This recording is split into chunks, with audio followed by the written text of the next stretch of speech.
join BLU 2018, terdampar di Banten begitu. Coba mencari hidup di Banten. Akhirnya alhamdulillah per 2019 CPNS. Ini lagi nunggu laser akhir, Pak. Di sini ketika teman-teman Ilsta dan PLI hubungin saya untuk sharing, udah lama banget nggak sharing tentang beasiswa begitu. Mungkin sekitar 8 tahun yang lalu. Tapi sebelum lari ke sharing kita hari ini dengan tema Untirta Goes to Overseas Campus, Scholarship and Exchange Experience, 2 minggu yang lalu saya pertama kali ketemu Pak Yudi begitu. Pak Yudi itu sambil ngisi tentang gugus penjaminan mutu, sambil nyeletuk di Untirta tuh bahasa Inggris nggak wajib lagi. Nggak jadi mata kuliah wajib begitu Pak ya, bukan MKU gitu ya. Dan itu aneh. Saya langsung ngobrol Pak gitu. Dan itu aneh gitu. Sebagai gambaran begitu, ketika visi dan misi kampus kita Green It's Green University, saya rasa kalau saya yang dihukum bahasa Inggrisnya 2 kali Pak Yudi. Bahasa Inggris general dari teman-teman FKIP dan kita ada legal English di Fakultas Hukum yang mana lebih komplikated lagi. Di sana kita pakai US, pakai UK, dan terminologi hukum lainnya. Itu lebih dalam lagi begitu. Tapi ya sudahlah, biar kita sambil jalan begitu. Mohon izin gitu untuk sedikit bragging gitu, mungkin sedikit sombong Pak. Stok foto saya banyak begitu. Sebelum ada Instagram dan sosial media lainnya, saya hobi fotografi dan suka archive foto begitu. Di sini di 2011 begitu, saya coba ikutan programnya US Embassy Jakarta ketika itu dari Embassy Jakarta. Ini dari IAIF Pak, IAIF yang manage. Jadi programnya ILSP 4 bulan atau 3 bulan kalau nggak salah exchange student di Amerika Serikat. Mereka yang menentukan universitinya. Semuanya allowance segala mereka tanggung. Kita tidak mengeluarkan apapun begitu. Itu di programnya ada di tahun tinggi gitu aplikannya di 2010 ke 2012. Tiap tahun mereka bisa memberangkatkan hampir 100 orang. Satu batch itu 20 orang, satu tahun itu bisa 5 kali berangkat. Itu di bawah IAIF. Di akhir tahun 2012 saya sempat join UN jadi volunteer and observer acaranya United Nations. Ketika 2012 kalau teman-teman sekarang sering dengar SDGs, Sustainable Development Goals, di 2015 kita ada MDGs namanya, Millennium Development Goals, dan sebenarnya jembatan dari SDGs itu adalah MDGs. Dan MDGs itu kita bentuk di 2012 di acara Global Youth Forum di Bali ketika itu, promote-nya UNFPA. Dan kebetulan jadi beberapa perwakilan Indonesia yang masukkan beberapa goals yang sampai sekarang itu jadi SDGs. Itu di 2012, sedikit skip LPDP begitu. Kebetulan juga dapat LPDP begitu. Jadi izin Pak Yudi, ini saya mahasiswa paket lengkap begitu. Jadi udah nyobain exchange, UN, sama cobain kerja di corporate. Terakhir baru nyobain LPDP gitu. Itu sedikit sharing begitu yang saya kerjakan di 2012 ke 2016. Tapi itu cuman gambaran begitu. Tapi gimana sampai sana begitu? Itu pertanyaan yang gimana sih mau ke sana begitu? Itu yang agak sulit begitu. Saya punya rumus yang selalu saya pakai Pak. Dan rekan-rekan semua begitu. Pertama, sebelum teman-teman mau punya foto macam ini begitu, dapat dana banyak dari embassy, dari pemerintah, disekolahkan bla bla bla, ya pertama kali itu teman-teman tuh harus berkaca. Starting point-nya di mana? Posisi teman-teman tuh di mana? Dalam artian sebelum apply ke semua requirement scholarship, exchange ataupun sponsorship, teman-teman harus tahu posisinya di mana. Yang pertama kali saya ingat adalah kemampuan bahasa Inggris. Tadi Pak Yudi nyeletuk, bahasa Inggris bukan cuma punya orang FK bahasa Inggris, itu benar sekali begitu. Saya S1, rekan-rekannya teman-teman FK Tapi ya saya dari hukum begitu, tapi enjoy aja begitu. Dan it's a must. Udah kayak iya banget. Ya. Di sini kalau saya bagi di kemampuan bahasa Inggris, know your current starting point. Kalau teman-teman main ke pusat bahasa Untirta, saya sempat main begitu ngobrol dengan teman-teman pusat bahasa. Teman-teman pusat bahasa itu menyediakan English Proficiency Test, yang mana untuk institusional bukan ITP, tapi di situ bisa teman-teman pakai untuk tahu level teman-teman di mana. Itu dulu. Oh, saya dapat segini, saya dapat segini. Kalau kira-kira target teman-teman sudah mencukupi, cobain ITP. ITP Institutional Testing Programnya punyanya IEF by IIE Jakarta. Di situ lumayan gitu, cost-nya sekitar 700.000, mungkin sekarang 600.000. Tapi bisa online, sekarang bisa online. Dan kalau saya nggak salah, per bulan lalu Kemendikbud itu punya kerjasama langsung dengan IEF, jadi lebih dipermudah begitu. Nah, untuk kemampuan bahasa Inggris, untuk apply program tadi, nanti saya sharing programnya apa aja. Itu setidaknya teman-teman bisa setup bar di angka 500 untuk TOEFL ITP. Kalau sekiranya teman-teman sudah bisa dapat poin skor 500 begitu, ya ini memungkinkan. Foto-foto ini memungkinkan. Exchange, ikutan UN, ikutan magang di Kemlu atau di tempat-tempat lain begitu, di angka 500 itu sudah memungkinkan. Itu dulu untuk language skill. Kedua, time management. Di awal saya sempat ngobrol dengan teman-teman Ilsta, audiens kita hari ini siapa? Apakah kebanyakan mahasiswa, dosen? Kalau ke mahasiswa itu dibagi lagi, mahasiswa semester berapa? Semester 5 kah? Semester 7 kah? Kalau di saya begitu, saya itu selalu godain mahasiswa di semester 5. Semester 5 itu gerbang. Istilahnya gerbang di mana teman-teman bisa daftar apa aja begitu, pertukaran, magang, bla bla bla bla. Jadi jangan di kampus aja. Sekarang tuh kalau nggak salah di kampus Merdeka, mungkin teman Pak Yudi lebih dalam di sana. Nah, di sini diprioritaskan dan difasilitasi oleh Kemendikbud untuk ikutan event-event macam ini. Di zaman saya ketika itu, ketika kamu ikutan exchange, ketika kamu dapat invitation dari UN, itu berarti kamu meninggalkan kampus. Walaupun sebenarnya kamu ngemban nama baik kampus, tapi ya sudah, kamu meninggalkan mata kuliah, meninggalkan skripsi mungkin segala. Jadi time management di situ harus benar-benar teman-teman pilih. Itu untuk time management begitu. Di poin ketiga, saya ada beberapa highlight. Di sini ada additional skill set, nggak bohong begitu. Di up.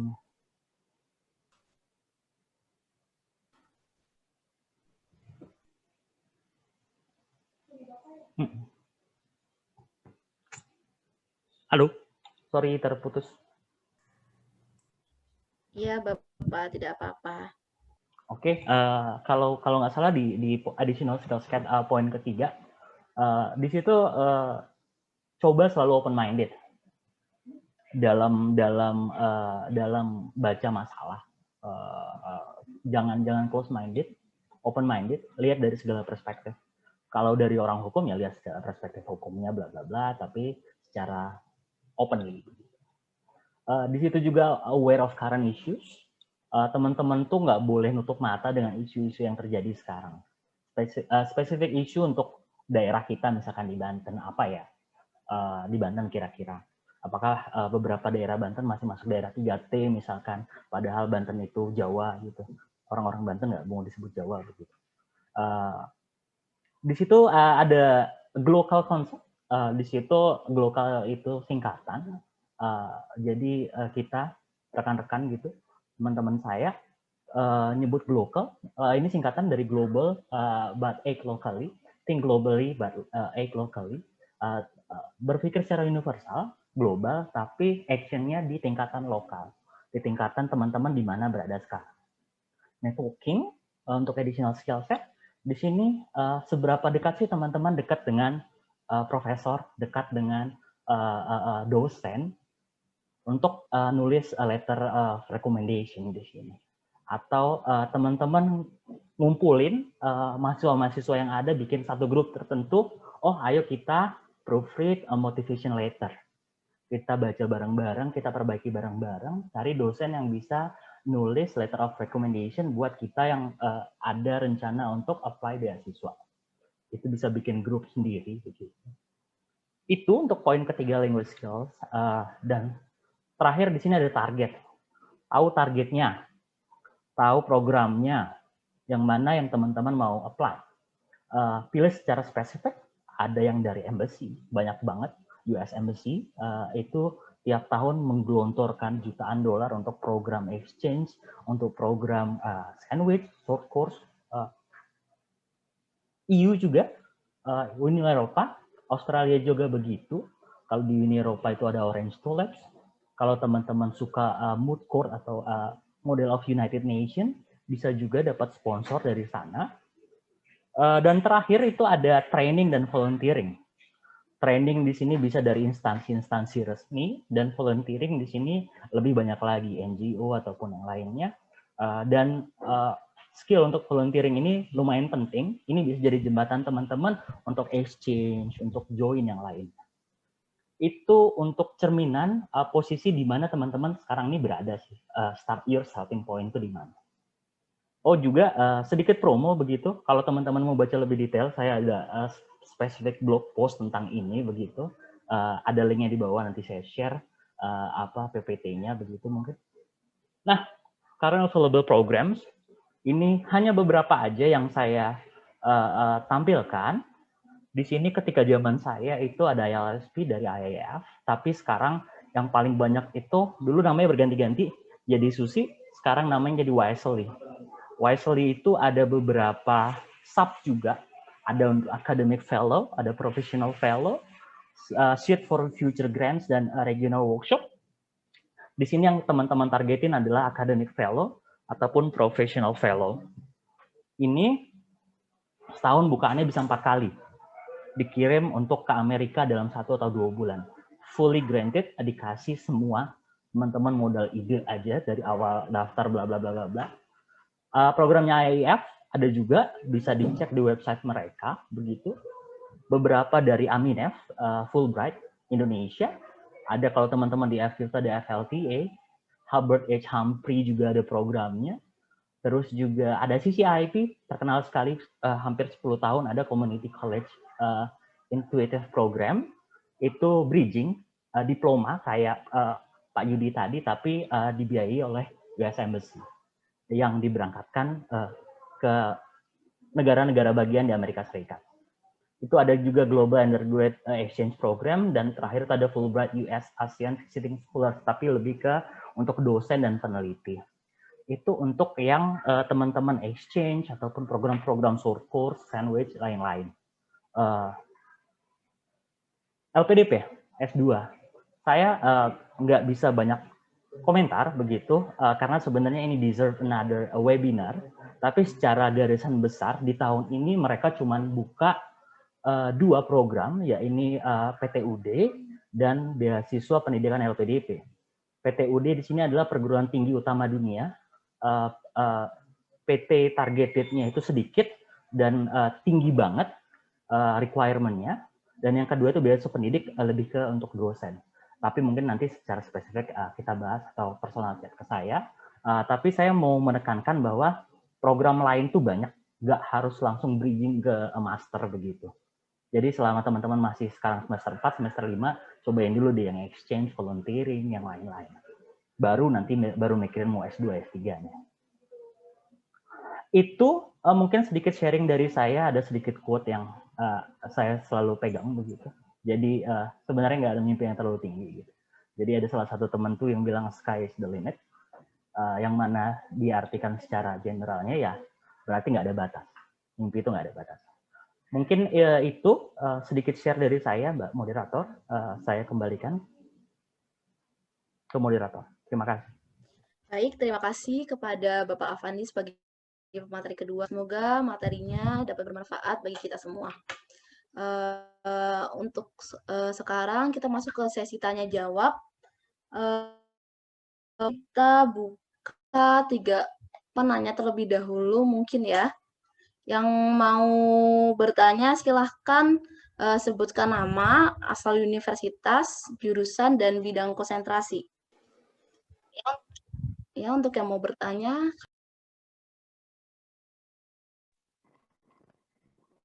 Pak, saya mau izin bertanya. Iya, silahkan. Nama saya Rini Dwiantari, mahasiswa Fakultas Hukum Universitas Sultan Ageng Tirtayasa. Izin bertanya kepada Pak Afandi. Sebelumnya terima kasih atas informasinya. Yang ingin saya tanyakan adalah sebagian besar atau mungkin hampir semua scholarship itu kan pasti meminta kita untuk membuat motivation letter. Nah, itu kan merupakan faktor utama ya, salah satu faktor utama kita diterima atau tidak gitu. Nah, yang ingin saya tanyakan itu bagaimana cara membuat motivation letter yang efektif sehingga memiliki posibilitas untuk diterima yang tinggi gitu. Terima kasih Mbak, terima kasih Pak Afandi. Baik, Bapak Pak Afandi, ini Bapak mau langsung nanya atau dikumpulkan saja Pak pertanyaannya? Boleh dikompil dulu Mbak, dikumpulkan dulu. Mungkin di baik. sesi pertama 3 atau bagaimana, silakan. Baik, ada yang mau bertanya lagi untuk hadirin? Siapa?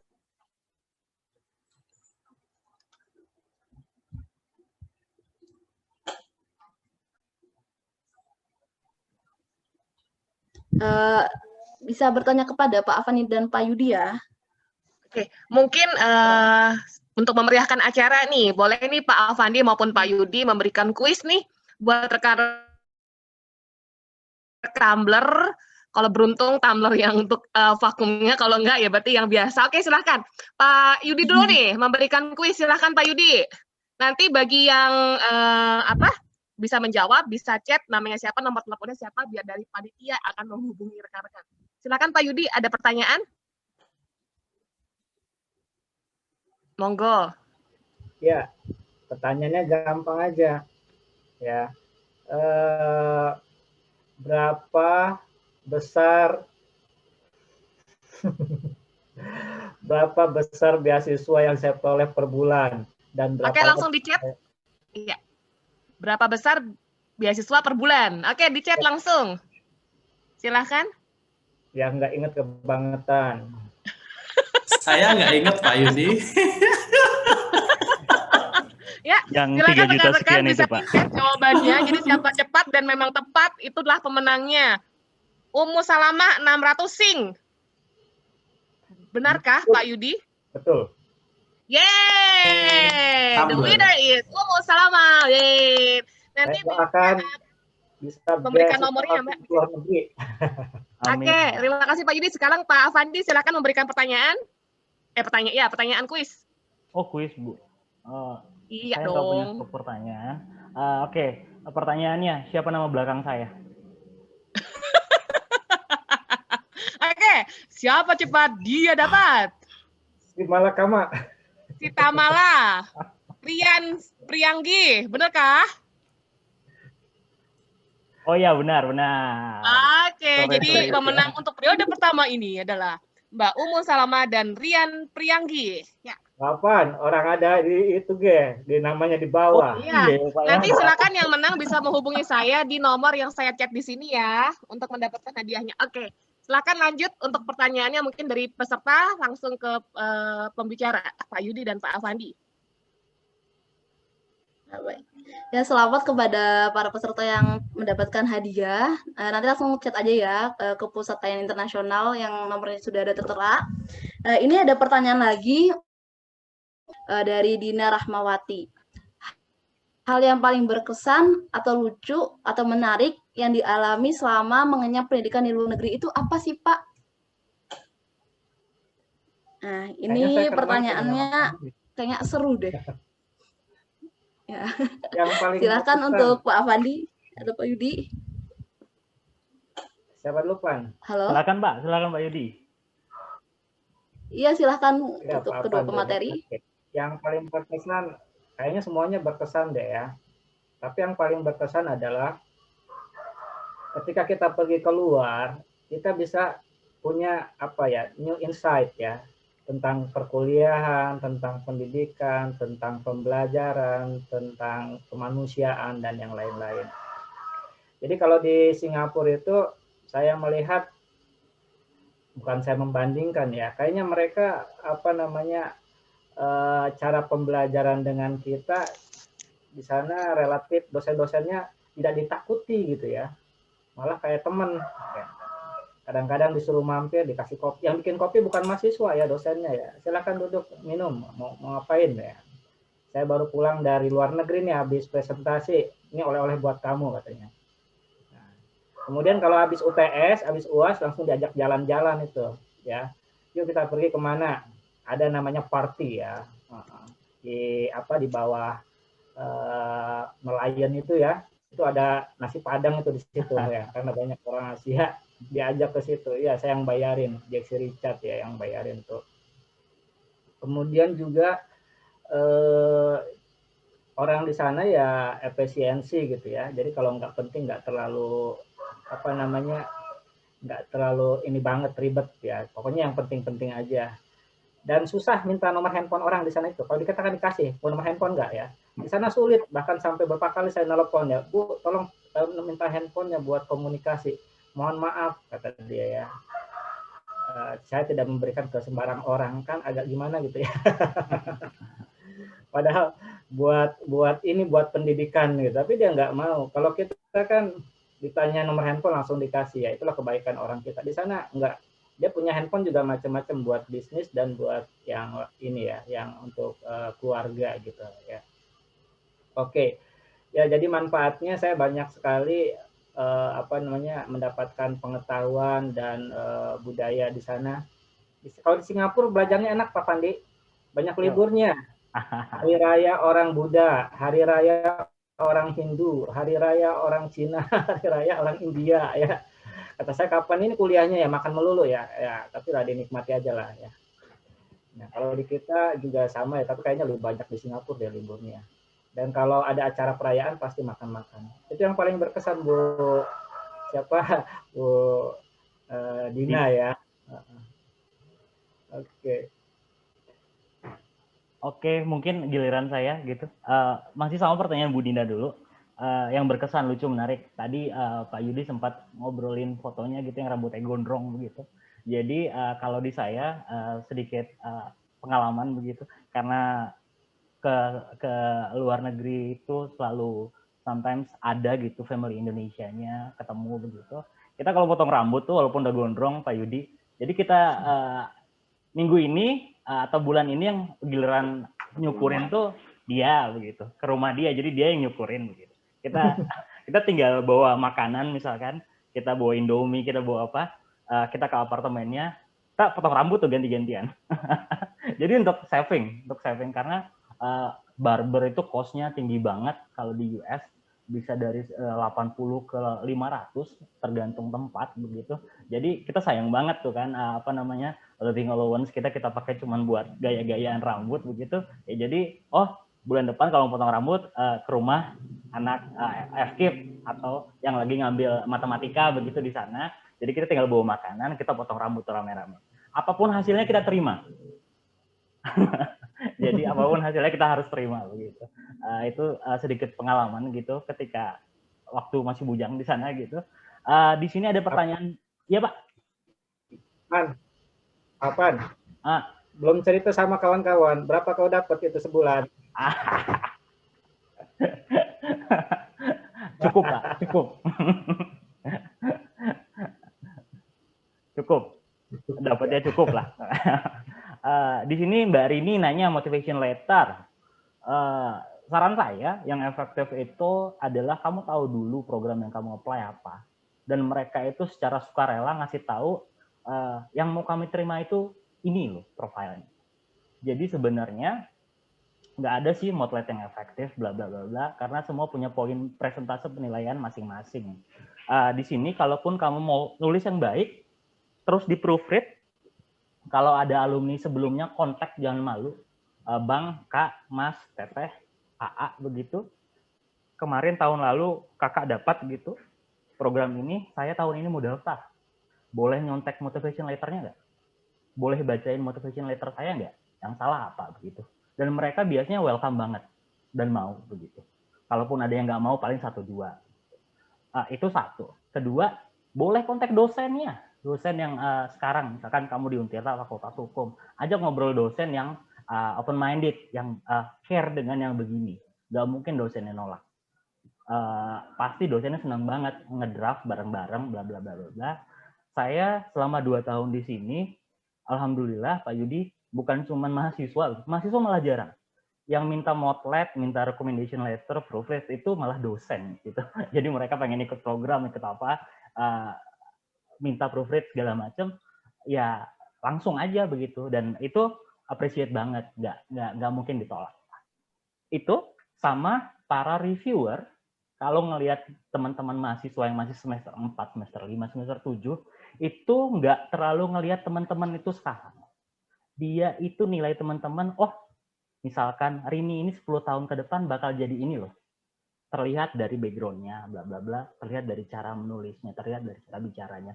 Oh, jadi si reviewer itu ngejudge kamu based on 10 tahun ke depan kamu itu bakal jadi ini. Mungkin salah begitu, tapi rata-rata yang dijudge-nya itu kamu yang dalam 10 tahun ke depan, bukan kamu yang sekarang begitu. Jadi mereka biasanya di situ untuk motivation letter. Di sini ada pertanyaan dari Hizkia juga, akreditasi berpengaruh atau tidak? Beberapa program itu mensyaratkan akreditasi minimal B. Tapi nggak jadi syarat mutlak sih sebenarnya. Dan alhamdulillah kalau kampus kita kan sudah A begitu, jadi nggak bakal masalah begitu. Yang dilihat adalah akreditasi UNIF, bukan akreditasi fakultas. Mungkin itu 3 pertanyaan pertama. Mungkin Pak Yudi mau nambahin, ada pengalaman anak-anak minta recommendation letter gitu.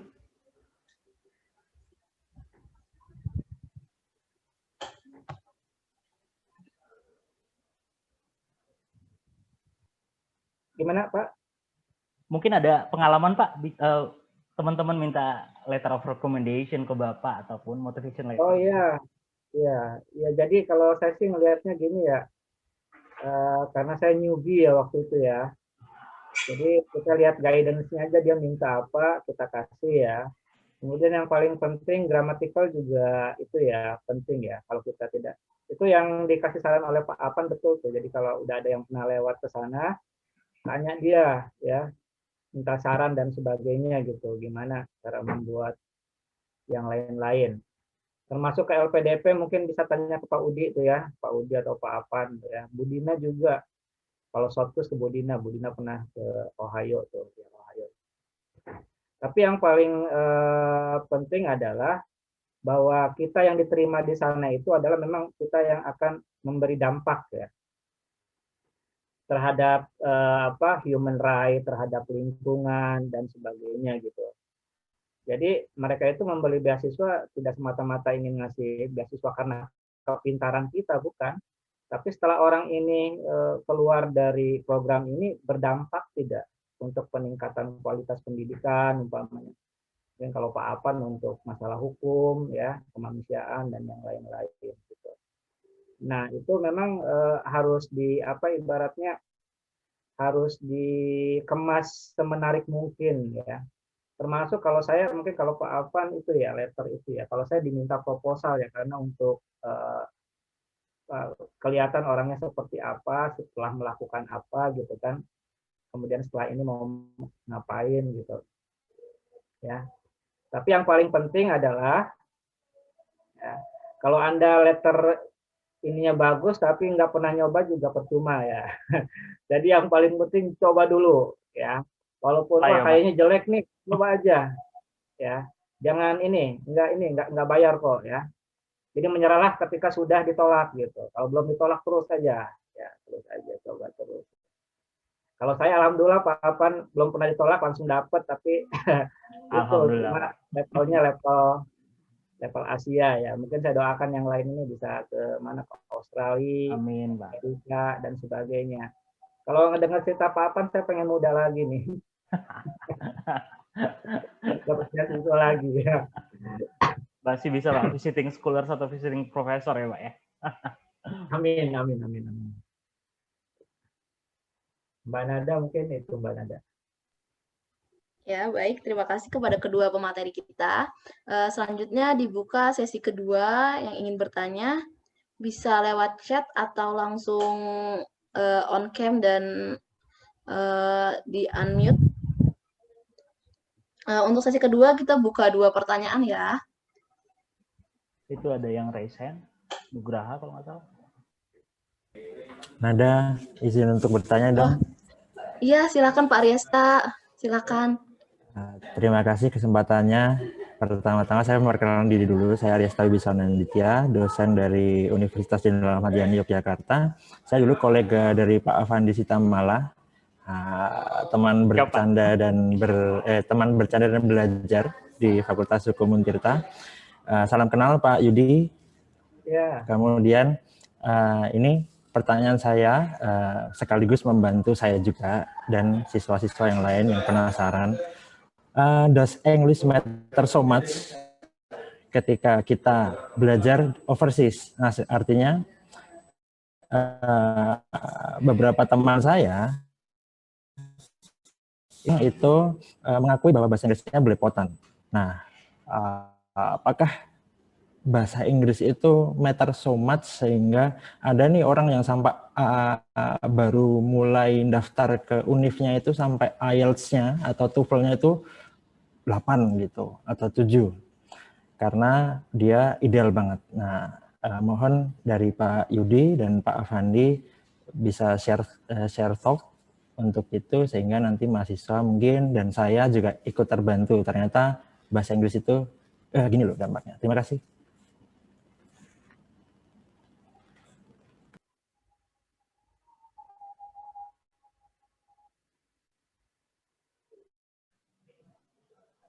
Baik, terima kasih untuk Pak Resta. Pertanyaannya bisa langsung dijawab kepada kedua pemateri kita, Pak Yudi dan Pak Afandi.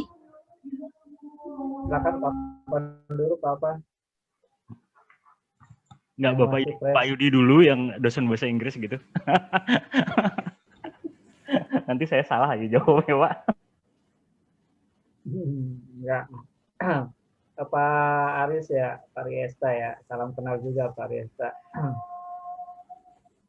Jadi saya suka bilang begini sama mahasiswa saya ya. Kalau TOEFL itu kayak main game ya, ada strateginya, ada tekniknya. Ya walaupun Anda tahu permainan itu, tapi kalau tidak tahu teknik, strategi dan sebagainya itu ya useless gitu ya. Artinya bisa tapi nilainya kecil gitu. Ibarat permainan kan tahu mana yang dapat poin, mana yang enggak kan tahu kan kalau udah hafal main game itu kan. Yep. Kayak bahasa Inggris umpamanya, jangan heran kalau umpamanya lulusan bahasa Inggris yang TOEFL-nya di bawah 400 juga ada Pak Ariesta ya. Dia ngomongnya lancar, keren, tapi kalau tes TOEFL kecil ya. Itu ada ya. Tapi ada juga yang nggak bisa ngomong, tapi kalau di tes TOEFL itu mantap ya, mantap. 550, 600 santai. Jadi ibaratnya jadi kalau yang namanya permainan yang pertama ya kita harus tahu rule ya, kemudian udah tahu rule ya sering berlatih gitu kan ya, kemudian sering apa kalau main bola itu sering training ya. Ini juga saya khawatir nih timnas kita nggak pernah latihan, nggak pernah lomba-lomba nih akan kegemukan nih ya. Corona Pak. Tahu cara main bola ya, tapi karena udah nggak jarang lagi main pasti kaku gitu. Nah, jadi makanya kalau ada yang nyuruh saya Pak Yudi, tolong saya di ini apa namanya kursus TOEFL gitu. Saya senang ya, kalian belajar lagi masalahnya. Karena dosen juga sama aja Pak, kesulitan kalau nggak pernah menggunakan lagi. Karena yang diupdate itu kan apa namanya tema-temanya tema-tema terbaru ya. Kemudian sekarang ada TOEFL ya, kemudian ada IELTS gitu ya. Sama-sama tes bahasa Inggris tapi tekniknya kan berbeda gitu. Ya jujur aja saya nggak pernah tes IELTS Pak ya, karena belum pernah ngelamar keluar ya.